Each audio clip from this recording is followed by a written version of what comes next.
چھال سے بنی یہ دل فریب ٹوکریاں، چٹائیاں، چھنگے اور ٹوپیاں ان کے بنانے والوں کے ہنر کی عکاسی کرتی ہیں۔ پہاڑی علاقوں میں اگنے والی اس چھال کو مقامی زبان میں پیش کہا جاتا ہے۔ پیش کے ریشوں کو سکھا کر ہاتھوں سے گھریلو استعمال کی مختلف اشیاء بنائی جاتی ہیں۔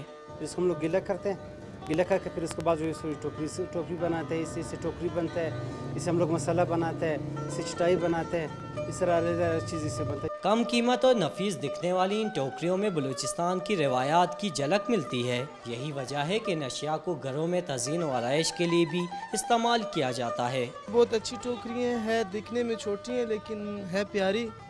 یہ گھر میں سجانے کے لیے رکھتے ہیں اور سستی بھی ہیں۔ پیش سے بننے والی یہ ٹوکریاں 2 سے 3 گھنٹوں میں تیار ہوتی ہیں۔ انتہائی مہارت سے تیار ہونے والی یہ ٹوکریاں کاریگروں کی مہارت کا تو ثبوت ہیں، مگر اس صنعت سے وابستہ افراد آج بھی اپنی محنت کا مناسب معاوضہ ملنے کے منتظر ہیں۔